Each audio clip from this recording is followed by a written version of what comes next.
Yeah, so we're creating a short film this fall, and before that, we wanted to just kind of create an educational series with interviews and just like talk to different people from around the world about asexuality, and hopefully kind of get people educated about asexuality like as the preface to like before they watch the film so that they better understand the film.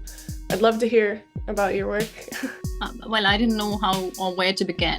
I thought I was an asexual all this while, I was, but I didn't know the term until I reached probably high school, when you start getting, you're exposed to things like this. Yeah. That's only I realized that I could actually put a label to it.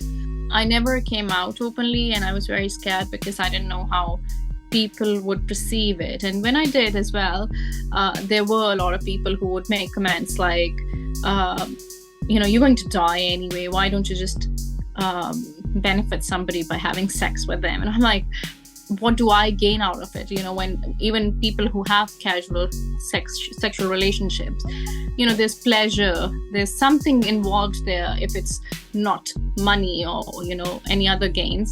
But what do I get? I don't get any pleasure. And why should I put myself out there for people I'm not even emotionally connected to? I identify as hetero romantic and I am very phobic. I'm touch phobic. I grew up in Pakistan where, if you're standing on a stall outside a shop or something, people will just inappropriately touch you. I don't know what benefit or what pleasure they get out of just stroking your back while walking past you. So, I have that stigma, that fear or the PTSD from there that, I don't want people touching me. Yeah. And even people who are close to me, I do tell them that, I need to be made aware if you're going to touch me. Like if somebody's shaking hand, I'm good with it, but you can't just come and touch me randomly. It does involve a lot of PTSD there. So anyway, I had been always very outspoken and unapologetically myself. I don't care what people say. And I was thinking of starting a safe space for asexuals from Pakistan. But because I lived in the UK, I did not know how to do that. So then, and I was very vocal about it on social media, about me being asexual, regardless of what people. Did you find like other ace people online or like around you, or?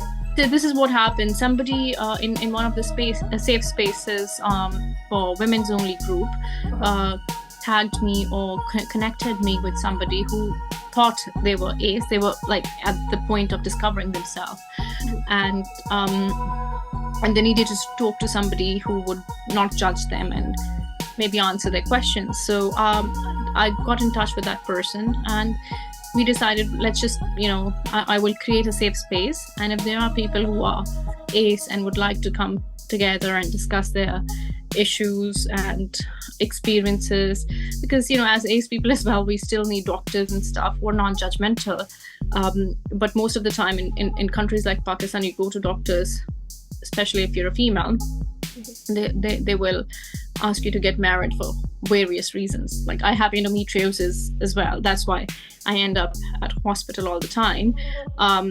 So the first thing doctors tell you to is get married and have children. I mean, that's really crazy. I don't think so how that would cure a condition which is hormonal, and so that's why I created that space. It's called Pakistani Asexuals. I have seen the vocest people in Pakistan making fun of asexuality. I think somewhere, people who actually advocate for LGBT rights cannot understand asexuality. And it's a shame, because just like sexuality, I feel asexuality is an umbrella term, and all the LGBT spectrum falls under that, because people can be, can be, biromantic or pan-romantic and still asexuals, right? So it's just that people don't understand that how can somebody be very contented and happy with their life without having sex or involved. I do tell them that, we do, it's not that aces cannot have sex at all, but they can, but it's the choice, or they don't want to, they don't have the urge. And it's, again, it depends where on the spectrum do you fall. Yeah, and it's like how many people are okay with, having sex if they're not sexually attracted to their partner. For a lot of people, that would be like a deal breaker. They'd be like, I have to feel sexual attraction. So it's like, if you don't, why would you want to even in the first place? For exactly. Some people, yeah. I have been recognized by a few places like the BBC. They did an interview with me regarding asexuality. And the comments under them are terrible. They're like, oh, come to me and I'll show you how to be not asexual. And I'm like, wow. And it was just, at a point I was like, I can't read these comments because they feel like threats to me. Yeah. There's people and I don't want to, because they think they can change your mind or talk you out of it, or that you don't know. Yeah. Like they think somehow that they know you better than you know you. And it's like, I had actually lost friends who would say that I can convert you. And I'm like, it's not a religion that you can convert me. This is how I am. This is how I. It's not a choice. Yes. I didn't choose to be this way. I just am. And then the Daily Mail featured me. That's amazing. Yes. And then I've had other interviews as well, which might be like from smaller platforms. But I have had interviews and people have recognized and they're trying to understand what asexuality is.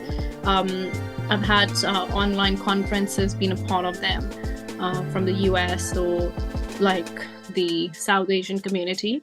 And recently for the Women's Month, I was given the award, She Inspire Award at the House of Commons in the UK, which is the Parliament, and that was for my efforts in creating awareness about asexuality. That's so awesome. I'm glad that you're being recognized for your hard work, because it certainly is no easy feat to try and educate people on something that they either they believe sexuality to just be like a, set in stone primal thing, and it's hard to kind of shift people's mindset on that and be like, no, there's people who aren't sexual. It's yes. For them to understand homosexuality or bisexuality is such a big thing that when you talk about asexuality, it just blows their head off. That how can you live without it? Yes, there is celibacy, but that's religious reasons or other reasons that causes it. But doing something from your own choice. And the reason why I think it was very important for me to bring this up for as a woman of color from Pakistan, where you must get married. So if you do not get married by you're 25 years old, they actually say you pass the shelf life. I had a friend here who said women expired after 30 years. I'm like, what do you mean by that? And there is this whole thing that women should get married young, have babies young. I mean, that was back in the day when life expectancy was less and lower. And how many young women actually died in childbirth. Now you look at it, women in their 40s and 45 are having kids, and it's all right and it's normal because the medical science has progressed. I'm child free as well, but what I feel is that a lot of women who probably are asexual, aces, cannot say no to their parents. They get married and then they're subjected to marital rape because they have to do it.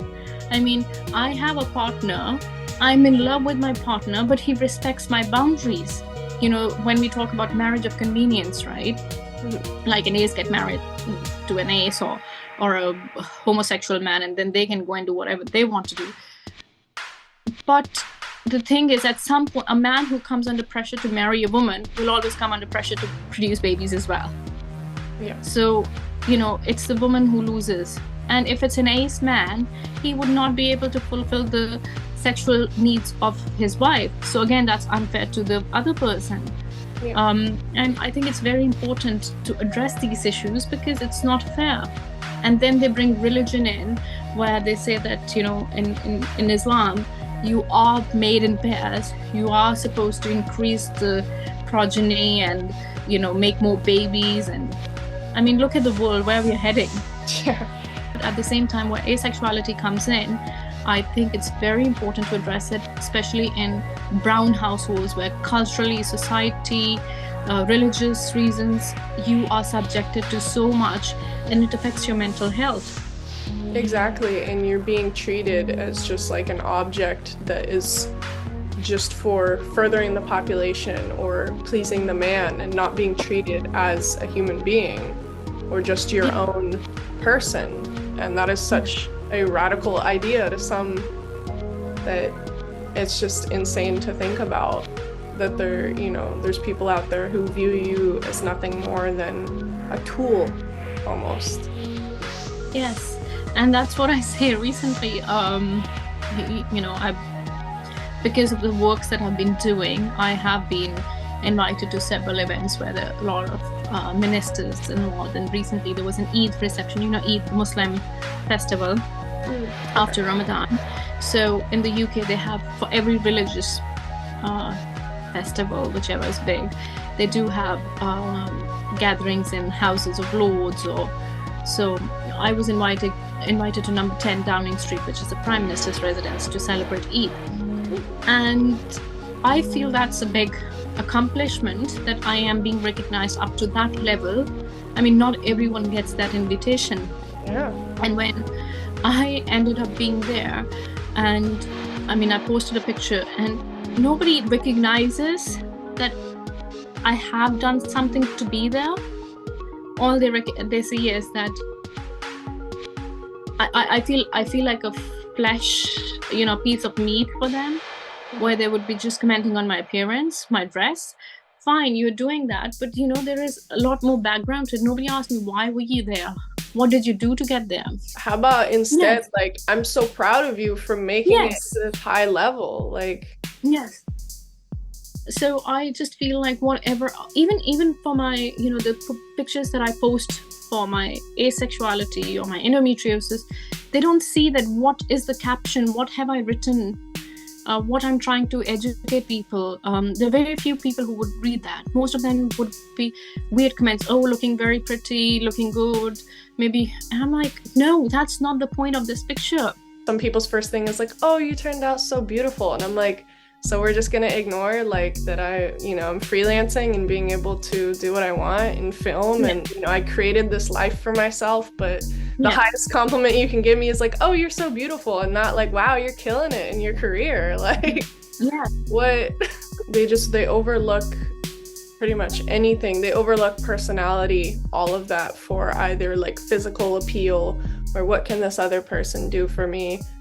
And they ignore, I would say, just really vital parts of somebody's soul that are, when I meet people and when I be friends with them or when I want to be friends with them, those are the parts. It's not about being romantically attracted to anybody or thinking like, how can they help me out in where I want to go and things like that, but just how beautiful they are inside. That's what I connect with in people, and people just they overlook that. They're like, who cares, this person is attractive, and it's like all of that is all of that will fade. Somebody's personality and their soul is never gonna fade. My idea of asexuality is to make voice, make sound, be heard as much as I can be. I have recently seen that there is more representation of asexuality, even though it's tiny bit in small shows, but the word is out there. There was in Sex Education, the Netflix show, they had an a segment about it.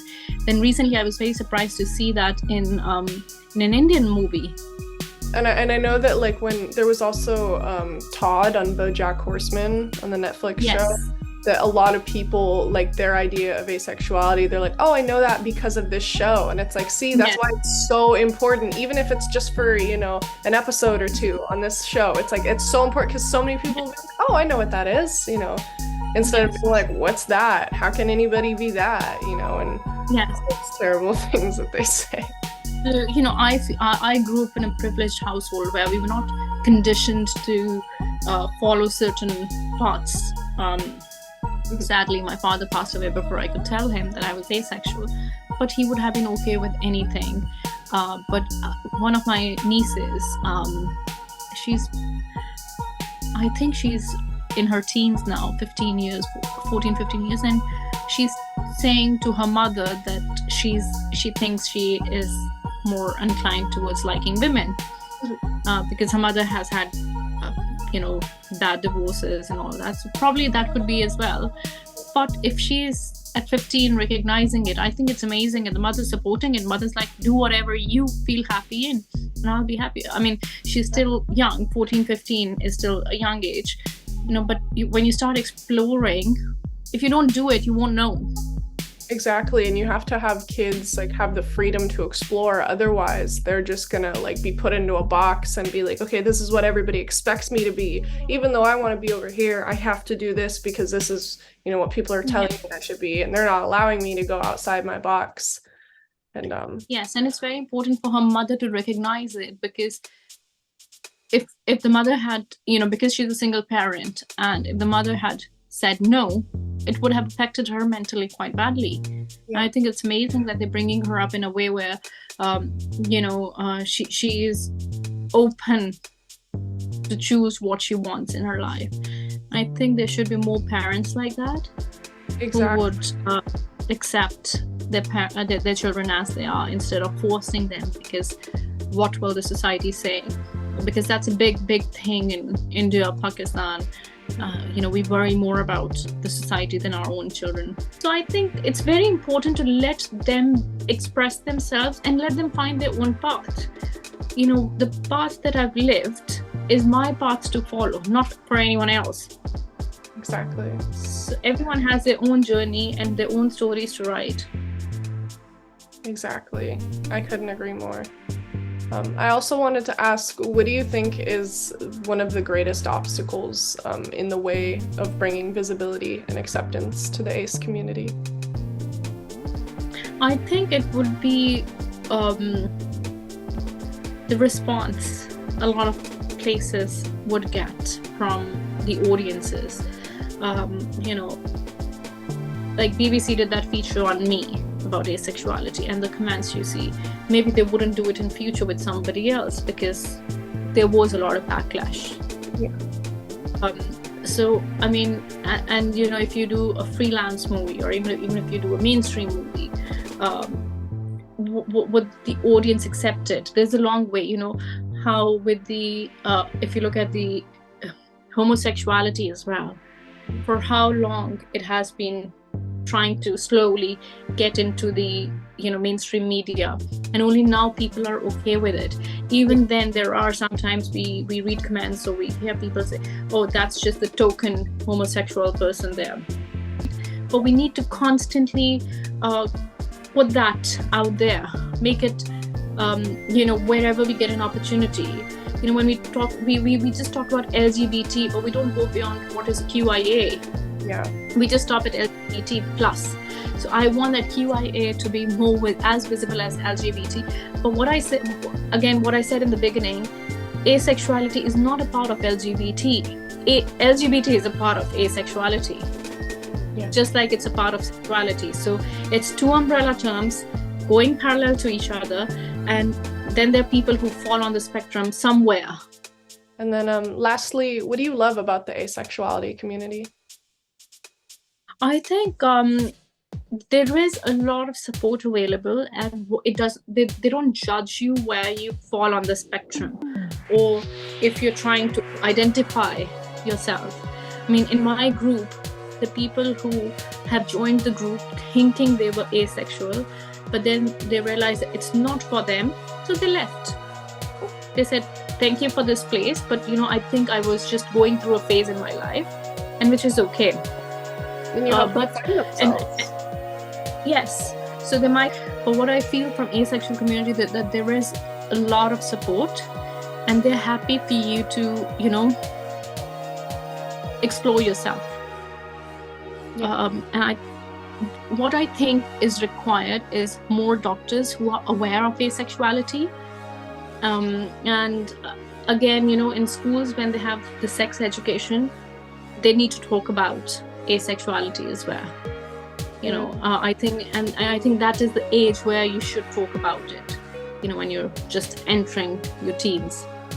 Exactly, and just having it as an option, for a lot Yes. of people. They didn't know because it wasn't taught to them, and so Yes. that would be an ultimate goal. I would hope that at some point some of the videos that we filmed, or even some of the interviews, or even the film itself could be shown in sexual education courses. That would just be like, I think, life-changing for a lot of kids to be like, oh, so I might be asexual. Instead of just like, oh, I have to do this at some point, because the teachers are saying, all of you are going to do it, just do it safely, and like, and then not feel it, and then like sitting there and being like, oh, well, why am I not feeling, like, why is everybody else excited? Like, Yes. It's the same like, the Disney princesses, where there were no disabled Disney princesses, and there were no Disney princesses of color, and now they're including that. So I think every Disney princess falls in love with a prince and ends up kissing and living happily ever after.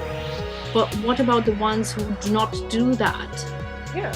What about the ones who are ace or aromantic, or just don't, or just don't need that in their life? That's everything that I had, and I really appreciate you taking the time. No problem. Thank you for creating awareness. You're doing some amazing work. Thank you. Right back at you.